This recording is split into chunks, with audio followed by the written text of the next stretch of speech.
Hey, what's going on, everybody? I hope you're all doing well.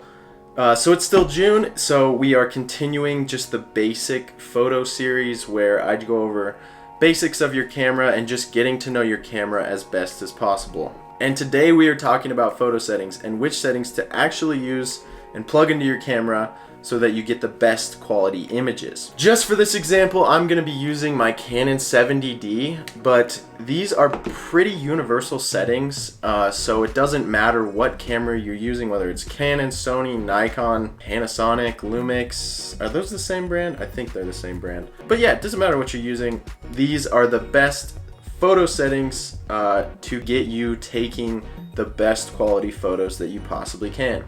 So let's just get into it. So pretty much every single camera has a little menu button, so we're going to want to push menu, and these settings might be located in different places than they are in my camera. I know for a fact that Sony is a little bit different than Canon, and I've never really shot on Nikon, but I'm definitely sure that they're also different. I'm not sure what order these are going to be in for you, but we'll just get right into it. So basically, you're going to want to make sure that you're shooting in RAW. It took me 2 years to figure that out. So I hope that you don't make the same mistake as me, because I have 2 years of photos that I can't edit because I shot them in JPEG instead of RAW. And just to explain this a little bit, a JPEG image is a photo that's taken, all the information in the photo is immediately compressed, and then it's saved as a JPEG. Whereas a RAW, all of that information in the photo doesn't get compressed. It all just stays active in that same saved file. So basically there's no processing to the image, and it stays raw. Imagine like a raw piece of meat. That's a horrible analogy.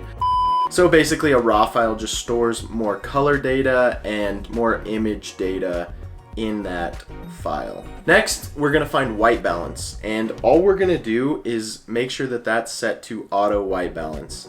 The reason we don't do a custom white balance here is because these cameras are pretty freaking smart, and in almost every scenario they're gonna be able to define the best settings for white balance, and they're gonna make the photo look the best. Where you could take the time, like me as a photographer, I could take the time and go in and find which white balance looks best, but I don't want to do that. I want the camera to be smart enough to where I can do that. And in digital cameras, they're smart enough. This is a camera made in like 2012. It's almost 10 years old, and it's smart enough. So mirrorless cameras, big DSLR cameras like this, they're all smart enough to determine the best white balance for you. Next, we're gonna find the option grid display, and this is honestly kind of just my own preference, but I genuinely prefer to shoot with a grid on. It is so much easier to frame your image and just get a sense of what your photo is going to look like after you crop it and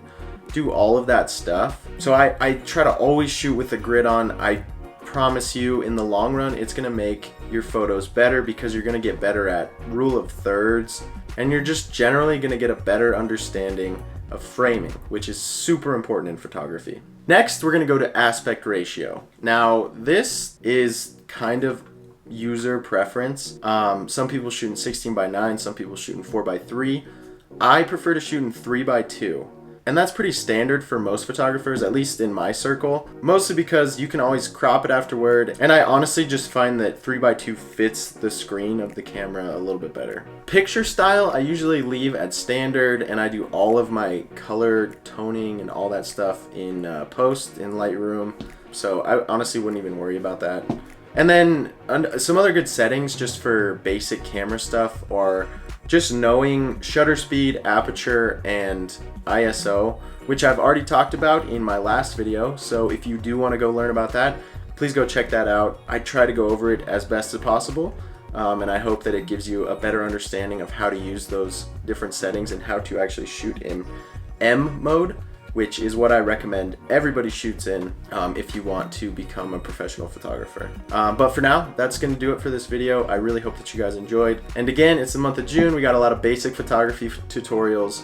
So if you have something that you've been confused about and you want to learn, please don't hesitate to leave a comment. I will definitely make a video about it. So just let me know. Anyways, guys, I hope you enjoyed, and I will see you in the next one. Later.